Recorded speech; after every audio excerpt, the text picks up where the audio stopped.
Hello नमस्कार दोस्तों। बिहार शिक्षक भर्ती 3.0 का जो एग्ज़ाम होने वाला है, उसी के चलते हमने एक सीरीज स्टार्ट की थी जिसमें हम आपको क्लास वाइज और चैप्टर वाइज बुक का सॉल्यूशन करा रहे थे। सुबह 9 बजे हमने साइंस को चालू किया था, जिसमें मैंने क्लास 8th की साइंस को आपको पूरा चैप्टर वाइज मैंने बुक का सॉल्यूशन करा दिया है। अगर आपने उसको नहीं देखा है तो मैं इस वीडियो के डिस्क्रिप्शन बॉक्स में प्लेलिस्ट का लिंक दे दूँगा, आप वहाँ जाके उसको देख सकते हैं। ठीक है, क्लास 8th की ख़त्म होने के बाद मैंने क्लास 9th की साइंस को स्टार्ट किया है, जिसमें मैंने क्लास 9th की साइंस का चैप्टर नंबर 1 करा दिया है। और आज हमारा चैप्टर नंबर दूसरा है। ठीक है, और चैप्टर का नाम है क्या हमारे आसपास के पदार्थ शुद्ध हैं। ठीक है, इस चैप्टर को आज हमें पढ़ना है। देखते हैं क्या दिया गया है। दिया गया है हम कैसे जान सकते हैं। ठीक है, हम कैसे जान सकते हैं कि बाजार से खरीदा हुआ दूध, घी, मक्खन, नमक, मसाला, मिनरल जल तथा जूस जो है वो शुद्ध है। ठीक है, ये दिया गया है। नीचे देखते हैं, क्या आपने कभी इन खाने वाले पदार्थों के डिब्बों के ऊपर लिखे शुद्ध शब्द पर ध्यान दिया है। एक साधारण व्यक्ति के लिए शुद्ध का अर्थ होता है कि पदार्थ में कोई मिलावट ना हो, लेकिन वैज्ञानिकों के लिए ये सभी वस्तुएं विभिन्न पदार्थों के मिश्रण अतः शुद्ध नहीं है। उदाहरण के लिए दूध, जल, वसा और प्रोटीन आदि का मिश्रण है। जब एक वैज्ञानिक किसी ठीक है जब एक वैज्ञानिक किसी पदार्थ को शुद्ध कहता है तो इसका तात्पर्य यह है कि पदार्थ में मौजूद सभी कण समान रासायनिक प्रकृति के हैं तथा एक शुद्ध पदार्थ एक ही प्रकार के कणों से मिलकर बना होता है। ठीक है, जब हम अपने चारों ओर देखते हैं तो पाते हैं कि सभी पदार्थ दो या दो से अधिक शुद्ध अवयवों के साथ मिलने से बने हैं। ठीक है, उदाहरण के लिए समुद्र का जल ले लेते हैं, खनिज ले लेते हैं, मिट्टी ले लेते हैं आदि सभी मिश्रण। ठीक है, तो पूरे मैटर में कहने का मतलब यही है कि जैसे आप लोग देखते हैं कि शुद्ध घी, दूध, जल, ये सब चीज़ें होती हैं जो ये सब किसी न पदार्थों से मिलके ही बनी होती है। ठीक है, यही इसमें दिया गया है। ठीक है, लेकिन अगर वैज्ञानिक का मत देखते हैं तो वैज्ञानिक इसको शुद्ध नहीं मानते। वैज्ञानिक शुद्ध मानते हैं कि अगर एक ही प्रकार के कणों का यूज़ करके चीज़ें बनी हैं, ठीक है, एक ही मौजूद जो एक समान रासायनिक प्रकृति के होते हैं, उन्हीं पदार्थों को जो है ना वैज्ञानिक लोग शुद्ध मानते हैं। कहने का मतलब ये है कि एक ही प्रकार के कणों से जो मिलकर चीज़ें बनी होती हैं उनको वैज्ञानिक शुद्ध मानते हैं। बाकी जो तेल वसा चीज़ों से मिक्स होकर या मिलाकर बनाई जाती है उनको वैज्ञानिक लोग शुद्ध नहीं मानते। ठीक है, ये दिया गया। फिर देखते हैं मिश्रण क्या है। मिश्रण की बात करते हैं, मिश्रण क्या है इसको भी जानना जरूरी है। मिश्रण एक या एक से अधिक शुद्ध तत्वों के यौगिकों से मिलकर बना होता है। ठीक है, तो जो मिश्रण होता है वो क्या होता है। मिश्रण जो होता है वो एक या एक से अधिक शुद्ध तत्वों के यौगिकों से मिलकर बना होता है। ठीक है, हम जानते हैं कि जल में ठीक है, देखते हैं ऊपर क्या दिया है। हम जानते हैं कि जल में घुले हुए सोडियम क्लोराइड को वाष्पीकरण या आसवन विधि द्वारा जल से पृथक किया जा सकता है। यद्यपि सोडियम क्लोराइड अपने आप में एक शुद्ध पदार्थ है और इसे भौतिक विधि के द्वारा इसके रासायनिक अवयवों को पृथक नहीं किया जा सकता। इसी प्रकार चीनी एक पदार्थ है क्योंकि एक ही प्रकार के शुद्ध अवयव रखता है और इसका यौगिक समान रहता है। ठीक है, ये पॉइंट दिया गया है। फिर आगे देखते हैं, पेय पदार्थ और मिट्टी में एक समान कण नहीं होते हैं और शुद्ध पदार्थ किसी भी स्रोत से प्राप्त हो सकते हैं। इसके अवलक्षणिक गुण एक समान होंगे। इस प्रकार हम कह सकते हैं कि मिश्रण में एक या एक से अधिक पदार्थ होते हैं। ठीक है, ये दिया गया। फिर मिश्रण के प्रकार आता है। मिश्रण के प्रकार के बारे में देखते हैं। अवयवों की प्रकृति के अनुसार विभिन्न प्रकार के मिश्रणों का निर्माण होता है। इस तरह मिश्रण के कई प्रकार होते हैं। ठीक है, मिश्रण के कई प्रकारों के बारे में इस चैप्टर में चर्चा की गई है। फिर नेक्स्ट पॉइंट आता है विलयन क्या होता है इसके बारे में। विलयन दो या दो से अधिक पदार्थों के समांगी मिश्रण से आप प्रतिदिन बहुत प्रकार के विलयनों को देखते होंगे, जैसे नींबू जल, सोडा जल आदि विलयन के उदाहरण हैं। ठीक है, प्रायः हम एक विलयन को ऐसे तरल पदार्थों के रूप में विचार करते हैं जिसमें ठोस, द्रव तथा गैस मिले हों, लेकिन प्रकृति में ठोस विलयन, मिश्र धातु और गैसीय विलयन वायु भी होते हैं। ठीक है, ये दिया गया है। और एक विलयन के कणों में समांगिकता होती है और उदाहरण के लिए नींबू जल का स्वाद सदैव एक समान रहता है। ठीक है, यह दर्शाता है कि इस विलयन में चीनी और नमक के कण जो है ना समान रूप से वितरित हैं। ठीक है, तो यही जो होता है आपका विलयन कहलाता है। नीचे देखते हैं, एक पॉइंट दिया गया मिश्र धातुओं के बारे में, इसको हम लोग जान लेते हैं। इसे भी जानना आपके लिए जरूरी है। ठीक है, ये धातुओं के समांगी मिश्रण होते हैं जिन्हें भौतिक क्रिया द्वारा अवयवों में पृथक नहीं किया जा सकता, लेकिन फिर भी मिश्र धातुओं को मिश्रण माना जाता है क्योंकि ये अपने घटकों के गुण को दर्शाते हैं और पृथक पृथक संघटक रखते हैं। उदाहरण के लिए देखते हैं, पीतल जिंक लगभग 30% होता, जो पीतल होता है उसमें जिंक जो है ना वो 30% होता है और जो कॉपर है ना वो 70% का मिश्रण होता है। ठीक है, तो पीतल में जिंक और कॉपर का मिश्रण होता है। जिंक कितना होता है, जिंक होता है आपका 30%, और जो कॉपर होता है उसमें लगभग 70% होता है। ठीक है, ये मतलब दोनों मिला के जब तब बनता है आपका पीतल। ठीक है, जब ये दोनों मिलते हैं तो आपका पीतल का निर्माण करते हैं। ठीक है, आगे देखते हैं हम लोग। नीचे दिया गया है, किसी विलेन को दो भागों में विलायक और विलेय में बांटा जाता है। ठीक है, अगर बात करते हैं कि विलेन जो होता है उसको दो भागों में विभाजित करते हैं। पहला भाग कौन सा था, पहला भाग विलायक होता है, दूसरा भाग विलेय होता है। विलेन का वह घटक जिनकी मात्रा दूसरे से अधिक होती है, जो दूसरे घटक को विलेन में मिलाता है या उसे विलायक कहते हैं। ठीक है, कहने का मतलब है जिसकी मात्रा अधिक होती है या जो दूसरे घटक को विलेन में मिलाता है, या जो दूसरा घटक होता है जो उसको विलेन में मिलाता है उसे हम लोग विलायक कहते हैं। और विलेन का वह घटक प्राय कम मात्रा में होता है और जो कि विलायक में घुला होता है उसे हम लोग विलेय कहते हैं। अच्छा, जो घुलने वाला होता है उसे हम लोग विलेय कहते हैं, और जो उसमें मिलाया जाता है उसे हम लोग विलायक, जिसमें मिलाया जाता है उसको विलायक कहते हैं। ठीक है, तो विलायक क्या होता है, जिसमें मिलाया जाता है, और जो उसमें मिल जाता है उसे हम लोग विलेय कहते हैं। ठीक है, उदाहरण के तौर पर देखते हैं, चीनी और जल के विलयन एक तरल घोल में ठोस का उदाहरण है, जिसमें चीनी जो है वो विलय है, क्योंकि चीनी जो है ना जल में मिलाई जाती है, और जल जो है वो आपका विलायक है। ठीक है, तो जिसमें मिलाया जाता है उसको हम लोग विलायक बोलते हैं, और जिसे मिलाया जाता है उसे हम लोग विलय बोलते हैं। ठीक है, ये आप लोग याद रखेंगे। दूसरा पॉइंट देखते हैं, दूसरा आयोडीन अल्कोहल का विलयन, जिसे हम लोग टिंचर आयोडीन के नाम से भी जाने जाते हैं। इसमें आयोडीन जो है ना विलय है और अल्कोहल जो है विलायक है। ठीक है, क्योंकि अल्कोहल में मिलाया जाता है इसलिए उसे हम लोग विलायक कहते हैं, और जिसे मिलाया जाता है उसे हम लोग विलय कहते हैं। तो आयोडीन को उसमें मिलाया जाता है इसलिए उसको विलय कहते हैं। नेक्स्ट पॉइंट आता है निलंबन क्या होता है, इसके बारे में जानते हैं। ठीक है, तो विस्मांगी घोल, अच्छा जो विस्मांगी घोल जो ठोस द्रव में प्रक्षेपित हो जाता है, ठीक है, वह विस्मांगी घोल जो ठोस द्रव में प्रक्षेपित हो जाता है निलंबन कहलाता है। निलंबन एक विस्मांगी मिश्रण है जिसमें विलय पदार्थ कण घुलते नहीं है। ठीक है, तो जो विस्मांगी होता है जिसमें जो है ना वो कण जो होता है वो घुलते नहीं है। ठीक है, उसी को हम लोग विस्मांगी घोल कह सकते हैं या निलंबन कह सकते हैं। बल्कि माध्यम के समष्टि में निलंबित रहते हैं। ठीक है, अच्छा कुछ समय के लिए वो लोग जो है ना निलंबित रहते हैं, थोड़े समय के लिए वो उसमें मिले रहते हैं। ठीक है, ये निलंबित कण आंखों से देखे जा सकते हैं। अच्छा, यही जो निलंबित कण होते हैं वो आपको आंखों से देखने को मिल सकते हैं। ठीक है, फिर नीचे देखते हैं निलंबन के गुण क्या क्या दिए गए हैं। ठीक है, तो निलंबन के गुण, निलंबन के कुछ गुण दिए गए, इनको देख लेते। पहला गुण क्या दिया गया, विस्मांगी मिश्रण होता है। ठीक है, मतलब ये जल में मिलाए तो जाते हैं लेकिन ये पूरी तरह उसमें घुलते नहीं है। ठीक है, और इसीलिए इसको हम लोग विस्मांगी मिश्रण कहते हैं, क्योंकि एक समय बाद ये जल से पृथक होकर नीचे बैठ जाते हैं। और ठीक है, तो इसी मिश्रण को जो हम लोग विस्मांगी मिश्रण कहते हैं। ठीक है, दूसरा उदाहरण था ये कण आंखों से देखे जा सके। अच्छा, जब ये जल में घोले जाते हैं तो इनको हम लोग आंखों से इजीली देख सकते हैं। ठीक है, तीसरा पॉइंट आता है ये निलंबित कण प्रकाश की किरण को फैला देते हैं जिससे उसका मार्ग दृष्टिगोचर हो जाता है। जब इसे शांत छोड़ देते हैं तब ये कण नीचे की ओर बैठ जाते हैं, अर्थात निलंबन अस्थायी होता है तथा छानना विधि द्वारा इन कणों को मिश्रण से पृथक किया जा सकता है। ठीक है, तो दिया गया है कि अगर इसको हम शांत छोड़ देते हैं तो इसके जो कण है ना वो नीचे बैठ जाते हैं, और इसको छान करके जो है ना इसको हम लोग मिश्रण से इसको अलग कर सकते हैं। ठीक है, जब सभी कण नीचे बैठ जाते हैं तो निलंबन समाप्त हो जाता है तथा विलयन में प्रकाश की किरण का प्रकीर्णन रुक जाता है। ठीक है, फिर देखते हैं कोलाइड विलेन क्या होता है। कोलाइड विलेन के बारे में बात करते हैं। ठीक है, तो देखते हैं जो कोलाइड विलेन कहा जाता है। ठीक है, कहने का मतलब है प्राप्त मिश्रण आता है क्रियाकलाप 2.2 में समूह दा के द्वारा प्राप्त मिश्रण को कोलाइड या कोलाइड विलेन कहलाता है। ठीक है, तो जो समूह दा के द्वारा प्राप्त मिश्रण होता है उसको कोलाइड या कोलाइडल विलेन कहा जाता है। ठीक है, देख लेते हैं समूह 2.2 में क्या दिया गया, कौन सा मिश्रण दिया गया है। ठीक है, फिगर में हम लोग देखते हैं। तो ये आपका 2.2 का उदाहरण दिया गया है। ठीक है, इसको देखते हैं।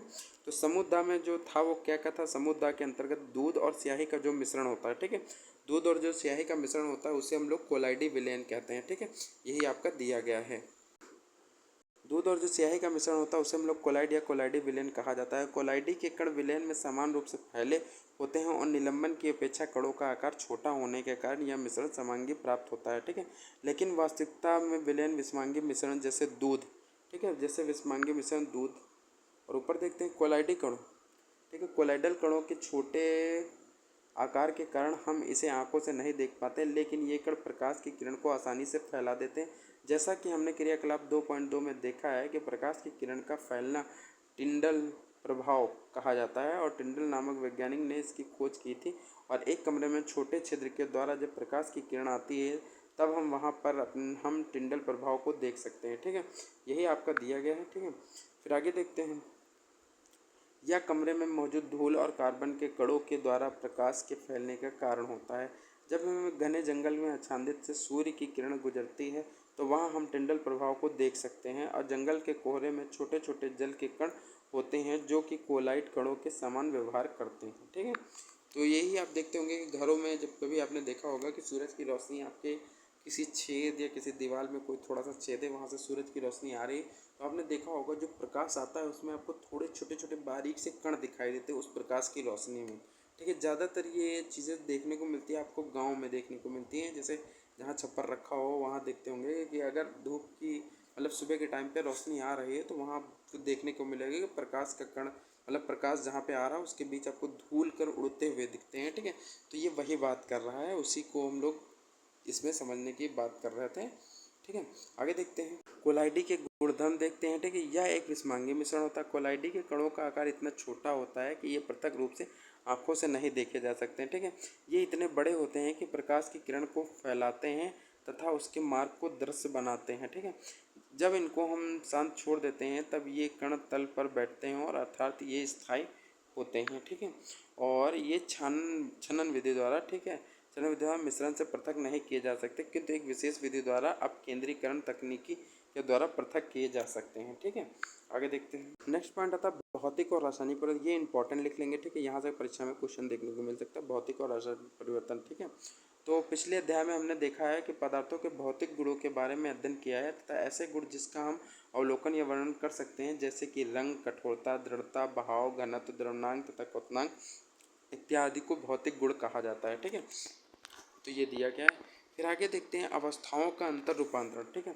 अवस्थाओं का अंतर रूपांतरण एक भौतिक परिवर्तन है क्योंकि ये परिवर्तन पदार्थों के संगठन में बिना परिवर्तन किए होते हैं और उनकी रासायनिक प्रकृति में भी कोई परिवर्तन नहीं होता है। यद्यपि बर्फ, जल और वाष्प अलग अलग दिखते हैं और ये भिन्न भिन्न भौतिक गुणों को दर्शाते हैं, लेकिन ये रासायनिक रूप से समान होते हैं। ठीक है, आगे देखते हैं। आगे दिया गया जल तथा खाना पकाने। ठीक है, जल तथा खाना पकाने वाले तेल दोनों द्रव हैं, लेकिन इनके रासायनिक गुणधर्म भिन्न भिन्न हैं। इनकी गंध और ज्वलनशीलता में अंतर है। हम जानते हैं कि तेल हवा में जलता है जबकि जल आग को बुझाता है। ठीक है, तेल का यह रासायनिक गुण जल से इसे अलग करता है और जलना एक रासायनिक परिवर्तन है। जलने की प्रक्रिया में एक पदार्थ, ठीक है, जलने की प्रक्रिया में एक पदार्थ दूसरे से क्रिया करके अपने रासायनिक संगठन में परिवर्तन को लाता है। ठीक है, आगे देखते हैं। रासायनिक परिवर्तन पदार्थ के रासायनिक गुणधर्मों में परिवर्तन लाता है तथा हम नया पदार्थ पाते हैं। रासायनिक परिवर्तन को रासायनिक प्रतिक्रिया भी कहा जाता है। ठीक है, आगे देखते हैं। मोमबत्ती। मोमबत्ती के जलने की प्रक्रिया में भौतिक एवं रासायनिक दोनों परिवर्तन होते हैं। क्या आप इनकी पहचान कर सकते हैं? फिर आगे देखते हैं शुद्ध पदार्थों के प्रकार आते हैं। पदार्थों के उनके रासायनिक संगठन के आधार पर तत्वों एवं यौगिकों को वर्गीकृत किया गया। पहला पॉइंट आता है तत्व। तत्व को देखते हैं। तत्व के बारे में क्या दिया गया? तत्व के बारे में दिया गया रॉबर्ट बायल पहले वैज्ञानिक थे जिन्होंने 1661 में सर्वप्रथम तत्व शब्द का प्रयोग किया था। फ्रांस के रसायनज्ञ एंटोनी लारेंट तथा लाइविजिए सन 1743 से सन 1794 ने सबसे पहले तत्व की परिभाषा का प्रयोग द्वारा प्रतिपादित किया था। उनके अनुसार तत्व पदार्थों का वह मूल रूप है जिसे रासायनिक प्रतिक्रिया द्वारा अन्य सरल पदार्थों में विभाजित नहीं किया जा सकता। तत्वों को साधारणतः धातु, अधातु और उपधातु में वर्गीकृत किया जा सकता है। ठीक है, तो अगर आपसे पूछा जाता है कि तत्व को किन 3 भागों में डिवाइड किया जाए तो पहला धातु है, दूसरा अधातु है और तीसरा जो है ना आपका उपधातु। 3 भागों में इसको वर्गीकृत किया जाए। धातुएं प्रायः दिए हुए गुणधर्मों में से सभी को कुछ प्रदर्शित करती हैं। ठीक है, धातुएं जो प्रायः दिए हुए निम्न गुणधर्मों में से सभी को कुछ ना कुछ प्रदर्शित करती हैं। ठीक है, तो देखते हैं आपको कुछ गुण दिए गए हैं मतलब उसके। ठीक है, उनको देखते हैं हम लोग। पहला पॉइंट आपके ये चमकीले होते हैं। दूसरा पॉइंट आपका ये चांदी जैसे सफ़ेदा सोने की तरह पीले रंग के होते हैं। तीसरा आपका दिया ये ताप तथा विद्युत के सुचालक होते हैं। चौथा आपका दिया ये तन्य होते हैं और इनको तार के रूप में खींचा जा सकता है। ठीक है, फिर देखते हैं ये जो होते हैं आघातवर्ध होते हैं तथा इनको पीट कर महीन चादरों में ढाला जा सकता है। फिर आता है ये जो है ना प्रतिध्वनिपूर्ण होते हैं। ठीक है, आगे देखते हैं। नेक्स्ट होता है सोना, चांदी, तांबा, लोहा, सोडियम, पोटेशियम इत्यादि धातु के उदाहरण हैं। पारा धातु होते हुए भी कमरे के तापमान तो द्रव में रहता है। ठीक है, ये सब पॉइंट इंपॉर्टेंट है, इनको आप लोग ध्यान से देखते होंगे क्योंकि इससे पहले पूछा गया था कि बताइए निम्नलिखित में से कौन सा जो धातु है वो आपका रूम टेम्परेचर के समय जो है ना द्रवावस्था में रहता है। तो ये आपका दिया गया है, ठीक है। ये देखिए दिया गया है कि जो पारा होता है ना, पारा धातु होते हुए भी कमरे के तापमान पर द्रव होता है, ठीक है। तो पारा जो होता है ना, वो धातु होते हुए भी कमरे के तापमान पर द्रव होता है। अधातु में दिए गए गुणधर्म प्राय कुछ या सभी के प्रदर्शित करते हैं, ठीक है। ये विभिन्न रंगों के होते हैं। अच्छा, जो प्राय अधातु होते हैं ये विभिन्न रंगों के होते हैं, ठीक है। ये ताप और विद्युत के कुचालक होता है। अच्छा, ये ताप जो होता है या विद्युत होती है उसके कुचालक होता है। ये चमकीली तथा प्रतिध्वनि पूर्ण तथा आघात वर्ध नहीं होते हैं, ठीक है। हाइड्रोजन, ऑक्सीजन तथा आयोडीन तथा कार्बन कोक, मतलब कार्बन कोक बोल सकते हैं, ब्रोमीन तथा क्लोरीन इत्यादि अधातुओं के उदाहरण है, ठीक है। तो ये सब चीज़ें जो है ना आपके अधातुओं के उदाहरण है। फिर देखते हैं कुछ तत्व धातु और अधातु के बीच के गुणों को दर्शाते हैं जिन्हें हम लोग उपधातु कहा जाता है। जैसे बोरान, सिलिकॉन, जर्मेनियम जो है ना ये उपधातु के अंतर्गत आता है। अगर आपसे परीक्षा में पूछ लिया जाता है कि बताइए निम्नलिखित में से कौन सा उपधातु है, तो आपको पता होना चाहिए। तो बोरान, सिलिकॉन और जर्मेनियम जो है ना उपधातु की श्रेणी में आते हैं, ठीक है। फिर नेक्स्ट इंपॉर्टेंट पॉइंट देखते हैं। नेक्स्ट इंपॉर्टेंट पॉइंट दिया गया, अभी तक ज्ञात तत्वों की संख्या 100 से अधिक, इनमें से 92 तत्व प्राकृतिक जबकि शेष मानव निर्मित है, ठीक है। अधिकतर तत्व ठोस होते हैं। ऑप्शन से देखते हैं तीसरा पॉइंट है 11 तत्व कमरे के तापमान पर गैस अवस्था में रहते हैं और 2 तत्व पारा तथा ब्रोमीन कमरे के तापमान पर द्रव अवस्था में रहते हैं। गैलियम और सीजियम तत्व कमरे के तापमान 303 केल्विन से अधिक तापमान पर द्रव अवस्था में मिलते हैं, ठीक है। फिर नेक्स्ट पॉइंट आता है ये यौगिक। यौगिक क्या होता है? एक यौगिक वह पदार्थ है जो 2 या 2 से अधिक तत्वों के नियत अनुपात में जो है ना रासायनिक तौर पर संयोजन से बना होता है, उसे हम लोग यौगिक कहते हैं। मिश्रण और यौगिक में क्या अंतर है, इनको हम लोग देख लेते हैं, ठीक है, जो कि परीक्षा की दृष्टि से इंपॉर्टेंट हो सकता है आपके लिए, ठीक है। तो सबसे पहला जो मिश्रण होता है, मिश्रण के बारे में बात करते हैं। तत्व या यौगिक मिश्रण बनने के लिए मिलते हैं, ठीक है। तत्व और जो यौगिक होते हैं केवल मिश्रण बनने के लिए मिलते हैं, किंतु किसी नए यौगिक का निर्माण नहीं करते हैं, ठीक है। अच्छा, यौगिक क्या होते हैं? तत्व क्रिया करके नए यौगिकों का निर्माण करते हैं, ठीक है। ये पॉइंट दिया गया। दूसरा पॉइंट दिया गया, मिश्रण का संगठन परिवर्तनीय होता है तथा नए पदार्थों का संगठन सदैव स्थायी होता है, ठीक है। ये 2 पॉइंट आपके दिए गए। तीसरा पॉइंट देखते हैं। तीसरा आपका दिया गया है जो मिश्रण, मतलब मिश्रण उसमें उपस्थित घटकों को गुणधर्म को दर्शाता है। अच्छा, जो तत्व होते हैं वो देखते हैं। तत्व क्या कर सॉरी यौगिक जो होते हैं वो क्या करते हैं? यौगिक नए पदार्थों के गुणधर्म पूरी तरह से भिन्न होते हैं, ठीक है। और चौथा पॉइंट दिया गया, घटकों को भौतिक विधियों द्वारा सुगमता तथा पृथक किया जाता है, ठीक है। घटकों का केवल रासायनिक तथा वैद्युत रासायनिक प्रतिक्रिया के द्वारा ही पृथक किया जाता है, ठीक है। ये पॉइंट दिए गए हैं। फिर आगे देखते हैं पदार्थ जो है ना, पदार्थ देखते हैं। पदार्थ में आते हैं ठोस, द्रव, गैस आते हैं, ठीक है। एक होता है शुद्ध पदार्थ, एक होता है अशुद्ध पदार्थ होता है।